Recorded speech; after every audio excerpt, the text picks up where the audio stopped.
그런데 이런 평범한 교회라고 보여지는 데살로니가 교회에게 가장 아름답고 가장 귀한 명칭, 자랑스러운 교회, 그리고 영광스러운 교회라고 하는 이름이 주어지게 된 것입니다. 저는 말씀을 통해서 오늘 이 교회가 이렇게 아름다운 교회로 인정받게 된 이유가 무엇인가 하는 것을 한번 생각해 보려고 하는 것입니다. 우리가 다 아시는 것처럼 이 데살로니가 교회는 사도 바울이 제2차 세계 전도 여행을 다니던 중에 설립한 교회입니다.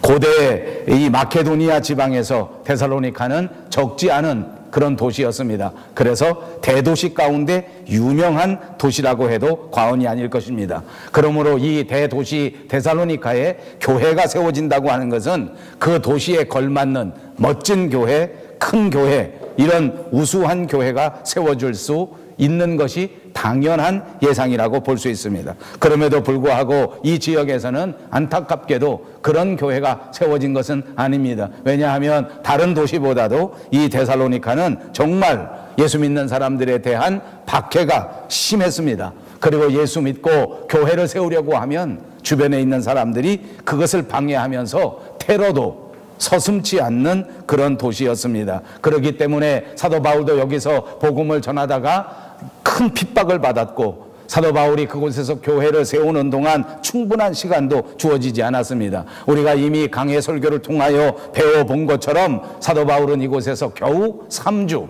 한 달도 안 되는 짧은 기간밖에 체류하지 못했었고, 핍박을 당하고 박해를 당하고 여러 가지 모함을 당했기 때문에 그곳에서 마치 도망치듯이 빨리 빠져나갈 수밖에 없는 상황이었습니다. 그러므로 이 교회는 든든하게 세워질 수 있는 여건이 아니었습니다. 그러므로 이 교회는 확실하게 세워질 수 있는 형편도 아니었습니다. 미약할 수밖에 없었고 부족할 수밖에 없는 그런 교회였단 말입니다. 사람의 눈으로 볼 때는 사람이 많이 모일 수 있는 형편이 아니지 않았겠습니까? 뿐만 아니라 건물도 든든하게 장만할 수 있는 시간적 여유조차 없었습니다. 그냥 3주에 그냥 예수 믿는 사람들을 빨리 모아서 그곳에서 하나님 앞에 예배드리게 된 것만 해도 기적이라고 할 만큼 그런 교회였습니다. 잘 짜여진 교회는 아니었습니다. 잘 구성된 교회도 아니었습니다. 사람들이 볼 때에 멋지고 아름다운 교회도 아니었을 것입니다. 그럼에도 불구하고 이 데살로니가 교회에 결정적인 특징이 있었는데, 그것은 이런 어려운 상황 속에서 세워진 교회가 믿음이 충만한 교회가 된 것입니다. 뿐만 아니라 이 믿음이 무럭무럭 자라나는 교회라고 성경이 가르쳐주고 있습니다. 여러분, 밴쿠버에 이민 오시고 밴쿠버에 유학 오시고 밴쿠버에 취업으로 오신 다음 우리가 체험하는 여러 가지 특징 가운데 하나가 있습니다. 여러분은 어떤 것을 생각하실지 모르겠으나 저는 교회 담임 목사로서 이 밴쿠버의 삶의 결정적인 특징은 우리의 2세 어린아이들이 무럭무럭 자라난다는 것입니다. 한국에서 온 지 얼마 되지 않았는데 여기 와서 조금만 지나면 아이들이 쑥쑥 자라납니다. 키가 얼마나 빨리 자라는지 깜짝깜짝 놀랄 때가 많습니다. 자연 환경이 좋고 먹는 것이 좋아서 그런가 보다 라고 저는 생각합니다. 그래서 아이들에게 물어봅니다. 어떻게 이렇게 부쩍부쩍 크느냐? 그랬더니 국민학교 다니는 아이들이 제게 대답합니다. 목사님, 여기 오니까 제가 스트레스가 없어져서 그래서 이렇게 무럭무럭 자라납니다 라고 대답합니다. 예, 스트레스가 없어져서 무럭무럭 자라나는지, 잘 먹어서 무럭무럭 자라나는지, 물과 공기가 좋아서 무럭무럭 자라나는지 모르나 우리 부모들의 큰 기쁨은 이 아이들이 정말 무럭무럭 자라나는 것입니다. 데살로니가 교회가 그랬습니다. 믿음을 지키기도 어려운 형편, 믿음을 간직하기도 어려운 상황이었는데 이 교회의 성도들의 믿음이 날마다 무럭무럭 자라나는 것입니다. 뿐만 아닙니다. 이 교회 사랑하는 성도들의 사랑이 날마다 풍성해진다고 성경이 우리에게 가르쳐주고 있습니다. 사랑이 풍성해집니다. 소망이 든든해지는 교회이었습니다. 그러므로 이 데살로니가 교회는 큰 건물이 있지 않았지만, 이 데살로니가 교회는 많은 사람이 모이는 교회는 아니었지만, 하나님께서는 이 교회를 자랑스러운 교회로 삼으시고 하나님께서는 이 교회를 영광스러운 교회로 인정해 주신 줄로 믿습니다. 저는 우리 밴쿠버 영성교회가 하나님 앞에서 이토록 자랑스러운 교회, 하나님 앞에 영광이 되는 교회가 되시기를 주님의 이름으로 축복합니다. 옆에 있는 분들과 인사합니다. 성경대로 믿고 성경대로 실천합시다. 아멘. 오늘 말씀의 제목은 하나님께 영광입니다. 하나님께 영광이 된다, 하나님께 영광을 돌린다. 그 뜻과 의미는 과연 무엇일까요? 이것은 오직 하나님만이 높여지고, 이것은 오직 모든 초점이 하나님 앞에 향해진다 하는 것을 의미하는 것입니다. 오직 하나님만이 크게 보이도록, 오직 하나님만이 가장 중요하게 보이도록, 오직 하나님만이 우리 세상에서 주인공이 되시게 하는 그런 믿음, 그런 성도, 그런 교회가 아주 중요한 것입니다.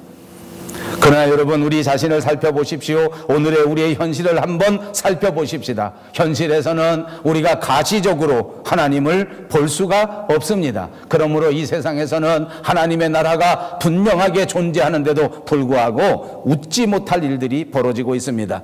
하나님의 이름으로 모인 교회가 가시적으로 하나님을 보지 못한다는 이유 때문에 하나님은 온데간데 없어져 버리고, 사람들의 모습만, 인간들의 냄새만 보여지는 현상이 우리 가운데 벌어지고 있습니다.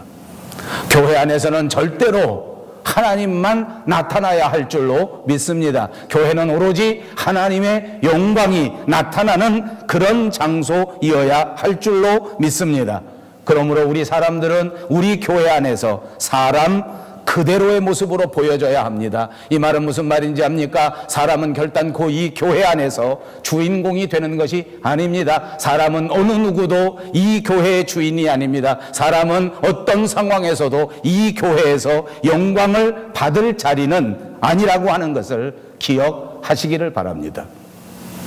우리의 재주가 아무리 뛰어나도, 우리의 달란트가 아무리 훌륭하다고 할지라도, 우리의 열심의 땀방울이 아무리 아름답다고 할지라도 이 모든 것의 주인은 오직 하나님 아버지, 오직 우리를 구원하신 십자가의 예수 그리스도가 되어야 한다는 말씀입니다. 우리는 그냥 사람입니다. 우리는 그냥 죄인입니다. 우리는 그냥 부족한 인간일 뿐입니다. 오로지 하나님 앞에 나아가 하나님의 은혜가 아니고서는 살아갈 수 없는 존재인 것을 분명하게 깨달으시기를 바랍니다. 그러므로 우리는 하나님의 은혜 안에서 어찌하든지 이 은혜를 간직하고, 어찌하든지 이 은혜를 붙잡고 하나님 앞에 한 걸음이라도 더 가까이 갈 수 있도록 노력하는 그런 형제, 그런 자매, 그런 성도님들이 꼭 되시기를 주님의 이름으로 축복합니다. 우리 삶의 목표가 하나님의 영광을 드러내는 것이어야 합니다. 우리 가정의 목표가 하나님께 영광이 되는 것입니다. 우리 온 교회의 목표가 오직 하나님께 영광이 드러나는 목표가 되시기를 다시 한번 주님의 이름으로 축복합니다. 각자가 처해져 있는 위치에서 하나님 앞에 영광을 돌립니다. 목사이면 목사의 자리에서 하나님 앞에 영광을 돌리는 것입니다. 장로님은 장로님의 위치에서, 집사는 집사님의 위치에서, 권사는 권사님의 위치에서, 찬양대들은 찬양대의 위치에서 과연 내가 어떻게 하는 것이 하나님께 영광을 돌리는 것인가 깊이 생각해 보시기를 바랍니다. 성경에 나오는 그런 이야기 가운데 하나님 앞에 영광을 돌리는 삶의 대표적인 예를 들을 수 있습니다. 여러 사람들을 입에 올릴 수 있지만 저는 세례 요한을 생각해 보기를 바랍니다. 세례 요한은 선지자입니다. 세례 요한은 아마도 이 세상에 살아가는 동안 아주 성공적인 사역을 감당한 사람 가운데 하나입니다. 뿐만 아닙니다. 이 세례 요한은 예수님과 피를 나눈 친척 가운데 한 사람입니다. 그것뿐만이 아닙니다. 이 세례 요한은 예수님보다 형입니다. 우리 동양 사람들, 우리 한국 사람들은 형, 동생, 나이가 얼마나 중요한지 모릅니다. 무조건 만나면 나이를 따집니다. 무조건 만나면 나이만 위가 되면 나이가 아래인 사람을 깔봅니다. 금방 형이 되고 금방 동생이 되지 않습니까? 세례 요한은 예수님보다도 형입니다. 그는 광야에 외치는 소리가 되어 많은 사람들의 인기를 얻었습니다. 수많은 사람들이 세례 요한을 따르면서 제자가 되었습니다. 세상 사람들이 볼 때는 정말 막강한 사람입니다.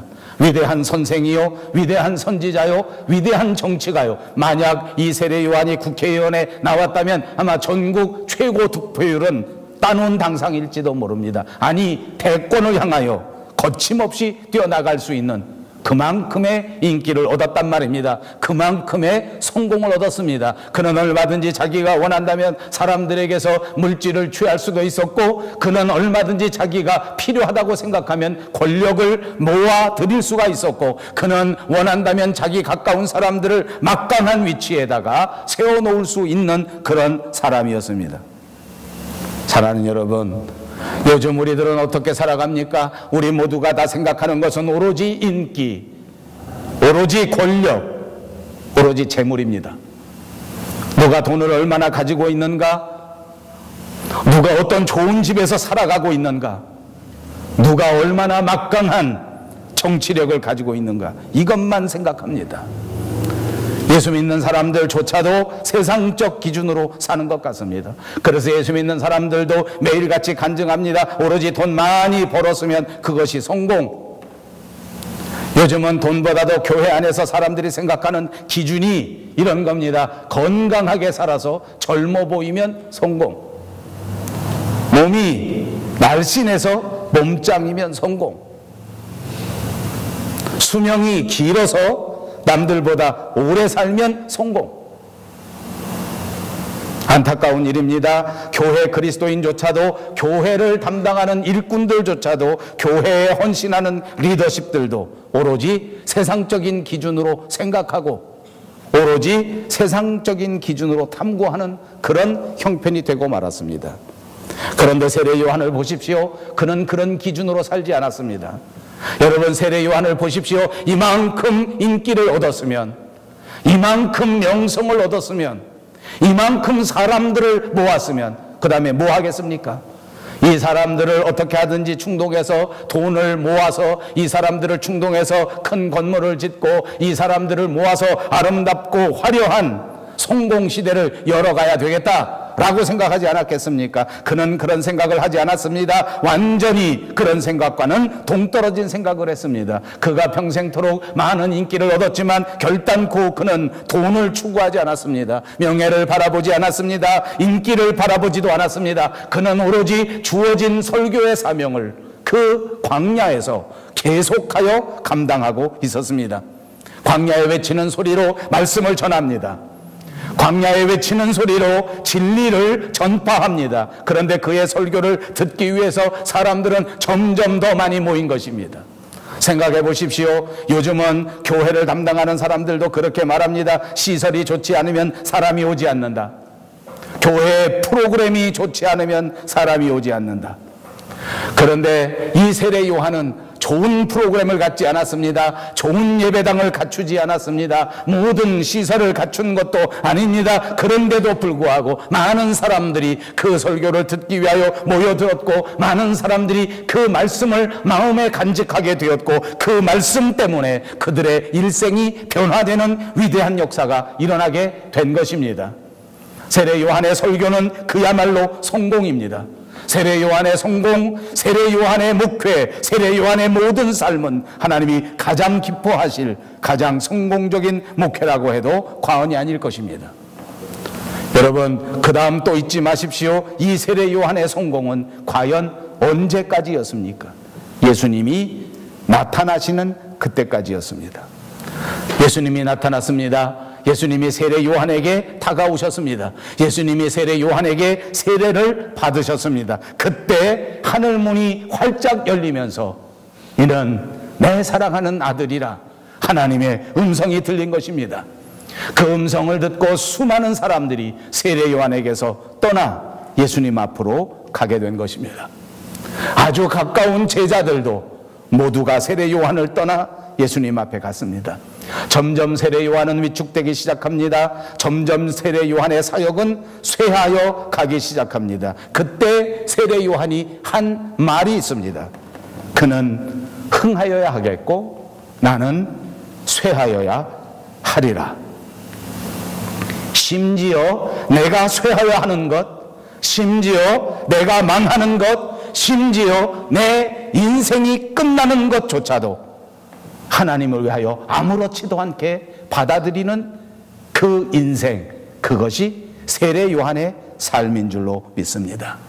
이것이 하나님 앞에 영광을 돌리는 삶입니다. 이것이 진정한 의미의 그리스도인의 삶입니다. 내가 모든 것을 붙잡겠다고 하는 것, 내가 모든 것을 감당하겠다고 하는 것, 내가 끝까지 해보겠다고 하는 것이 절대 아니었습니다.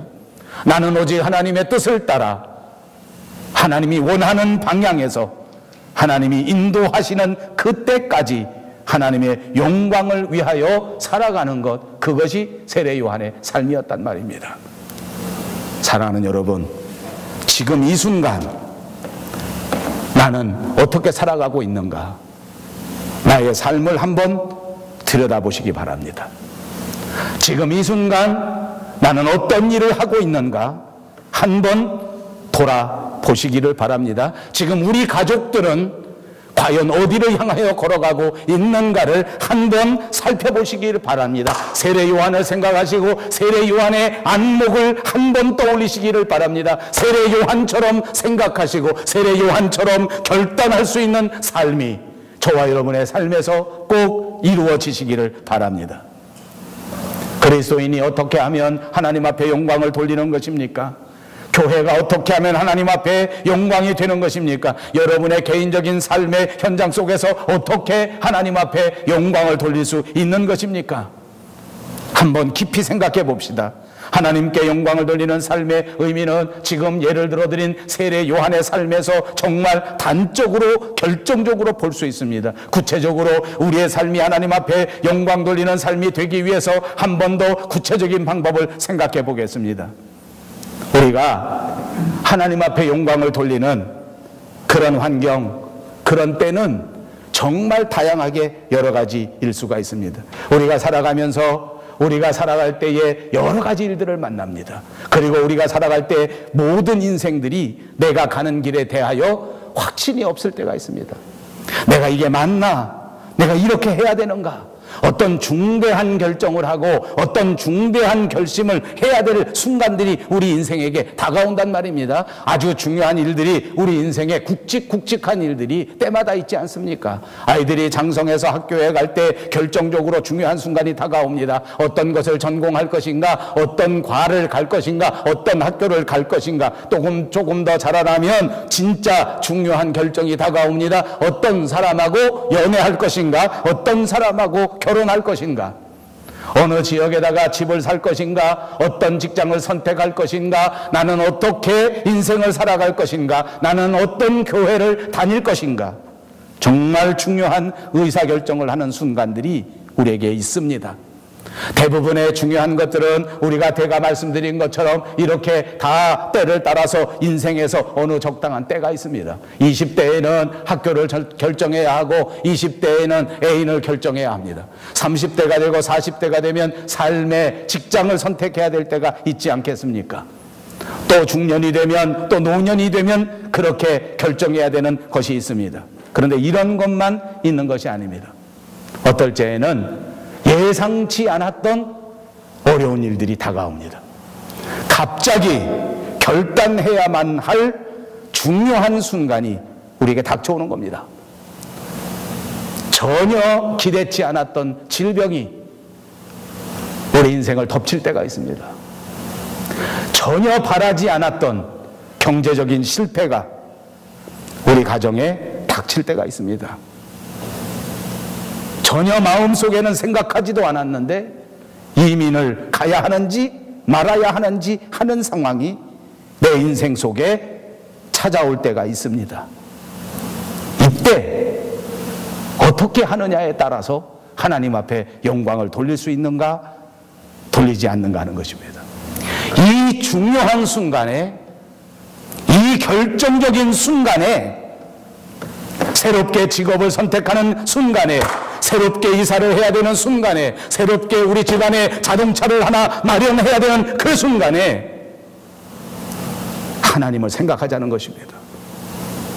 하나님이시라면 어떻게 하실까? 지금 이 순간에 하나님이 원하시는 결정은 어떤 것일까? 여러분 이거 꼭 생각하시기 바랍니다. 인생의 중요한 결정을 할 때마다, 인생의 심각한 결정을 할 때마다 제발 하나님의 말씀을 떠올리십시오. 하나님의 마음을 헤아리십시오. 하나님의 뜻대로 결정하실 수 있는 여러분들이 꼭 되시기를 바랍니다. 그것이 하나님께 영광을 돌리는 것입니다. 여러분, 여러분의 삶은 결탄코 한 가지가 아닙니다. 집에서는 집에서의 삶이 있지 않습니까? 직장에 나가면 직장인으로서의 삶이 있습니다. 교회에 나오면 교회의 직분자로서의 삶도 있습니다. 어떨 때 여러분의 인생은 철저하게 혼자일 때가 있을 것입니다. 그런가 하면 우리들의 인생 가운데는 나 혼자가 아닌 내 가족들과 함께하는 삶이 있습니다. 여러 사람들과 함께 갈 수밖에 없는 그런 삶이 있습니다. 심지어는 직장에서 직장을 잃고 실직하는 경우도 있을 것입니다. 때로는 생각지도 않고 예기치도 않았던 명예를 얻을 수도 있고 부를 얻을 수도 있습니다. 그것을 잃었을 때, 그것을 얻었을 때 과연 나는 무엇을 위하여 이런 것을 얻고 이런 것을 잃어버리는 것인가? 나를 향하신 하나님의 뜻은 어떤 것인가? 이것을 잃었을 때 나는 하나님 앞에 어떻게 해야 하는가? 가장 중요한 것을 잃었을 때 하나님은 내게 무엇을 원하시는가 하는 것을 생각해 보시란 말입니다. 건강을 잃어버리고 있는 어려운 형편 속에 있는 분들이 있습니까? 건강을 잃어버릴 때 하나님의 마음을 생각해 보십시오. 직장을 잃어버리고 실직 때문에 고통을 받는 분이 있습니까? 이 고통 가운데 하나님의 마음을 헤아려 보십시오. 날마다 순간마다 웬일인가 웬복인가 하나님께서 왜 이렇게 축복하시는가 이런 분이 있으십니까? 그때에 하나님의 마음을 헤아려 보십시오. 그러므로 이것은 우리의 삶의 그 어떤 곳에 구석구석 어디든지 하나님과 함께하는 습관입니다. 여러분 입으로 한번 해보십시오. 하나님과 함께하는 습관.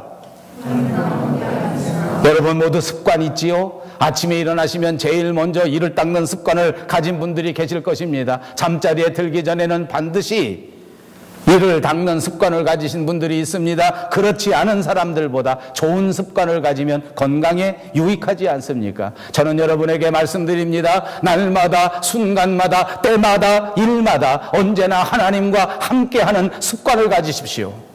눈물 흘릴 때 먼저 생각하란 말입니다. 하나님 앞에 하나님께 기도하는 습관입니다. 제가 여러분에게 몇 번 간증하였습니다. 제가 처음 예수를 믿고 교회 다닐 때 제 아내와 제가 받은 큰 은혜가 있습니다. 저희들이 다니던 교회의 장로님과 권사님의 이야기입니다. 그때는 집사님이셨는데 두 분이 교회에서 간증하기를 둘이 나와서 싸움을 싸우는데 부부싸움을 하는데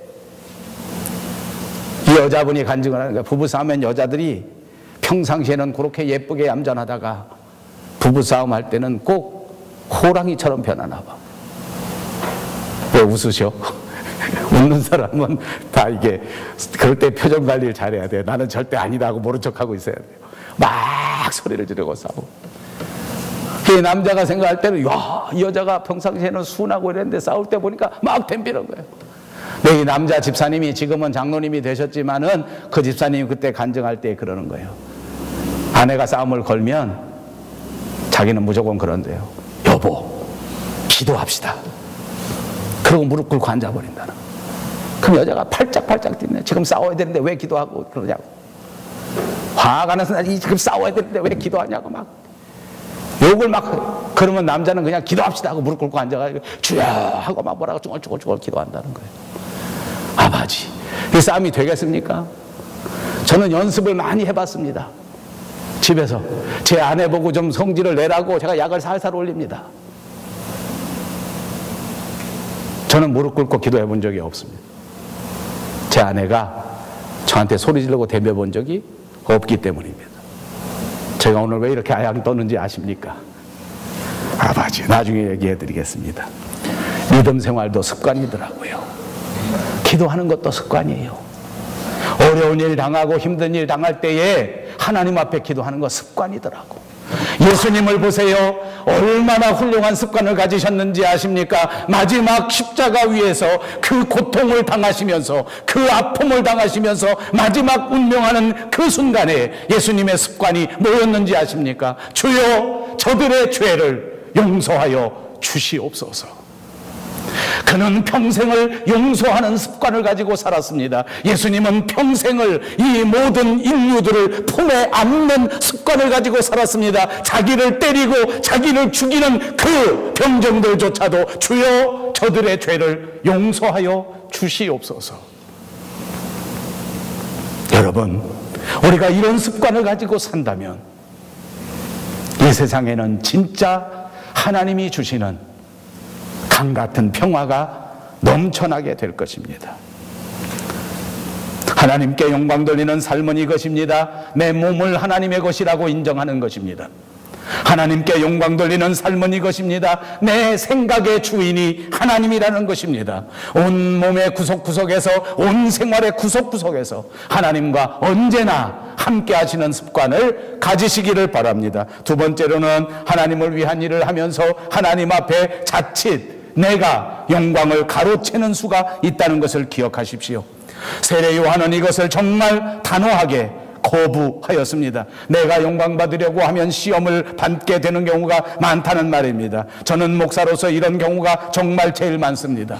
목사로서 목회하는 동안에 칭찬받고 목회하는 동안에 사람들에게 인정받고 싶은 것은 그야말로 독이라고 말할 수 있습니다. 내 자신을 드러내기 위해서 목회하는 것은 아닙니다. 내 자신을 나타내기 위해서 설교하는 것은 아닙니다. 내가 영광을 받으면 안 됩니다. 여러분들도 다르지 않습니다. 주님의 일을 하고 인정받으려고 하지 마십시오. 사람들에게 칭찬받으려고 하지 마십시오. 사람들에게 상 받으려고 하지 마십시오. 하나님 앞에 기대하십시오. 하나님께서 우리에게 주실 그 위대한 면류관만을 바라보시기를 바랍니다. 그러면서 절대로 주님을 향하신 그 아름다운 신앙의 그 삶에서 결코 흔들리지 마시고 넘어지지 마시기를 바랍니다.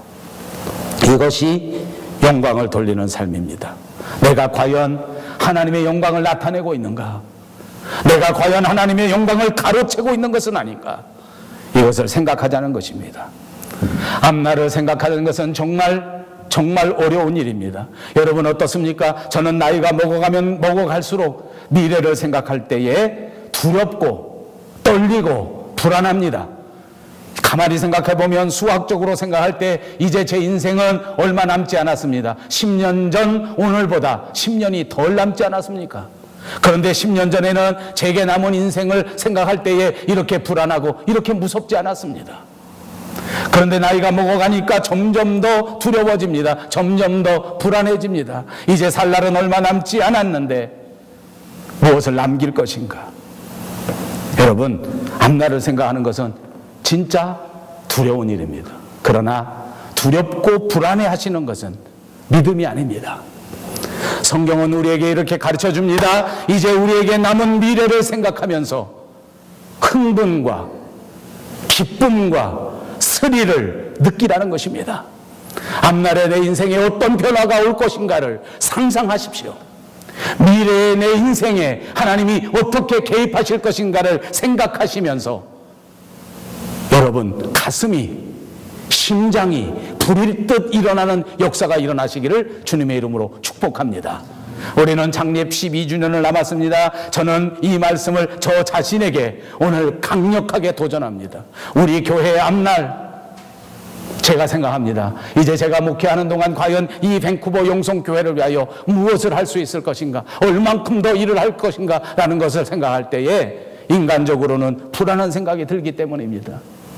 여태까지도 못했는데 이제 점점 힘 빠질 때 어떻게 우리 교회를 잘 끌어나갈까, 이런 불안이 없는 것이 아닙니다. 솔직하게 말하면 이렇게 자라나지 못하는 교회를 바라보면서 가슴 아플 때가 한두 번이 아닙니다. 그러나 저는 이 말씀을 준비하면서 이 말씀 속에 은혜를 받습니다. 아니, 하나님께서 이제 남은 제 목회 일생 가운데 우리 교회를 향하여 역사하실 그 위대하고 강하신 일을 마음속에 상상하기로 하였습니다.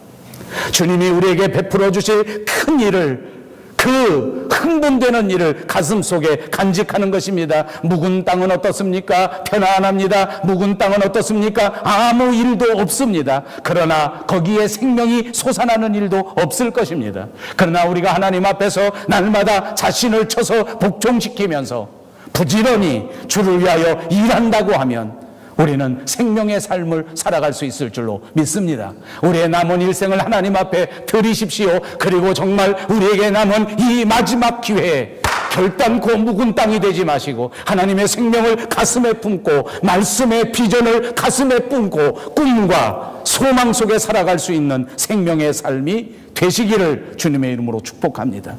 하나님의 은혜와 하나님의 영광을 바라봅시다. 내 자신을 내려놓고 세례 요한처럼 내가 하는 사역조차도 내려놓고 내가 감당할 모든 책임도 내려놓고 이제는 정말 하나님 앞에 영광되는 일을 감당해야 되겠다. 이런 결단이 있어야 되지 않겠습니까? 여러분, 제가 간증 하나 하겠습니다. 솔직히 말씀드리면 이 일을 안 해본 사람들은 일을 잘 모릅니다.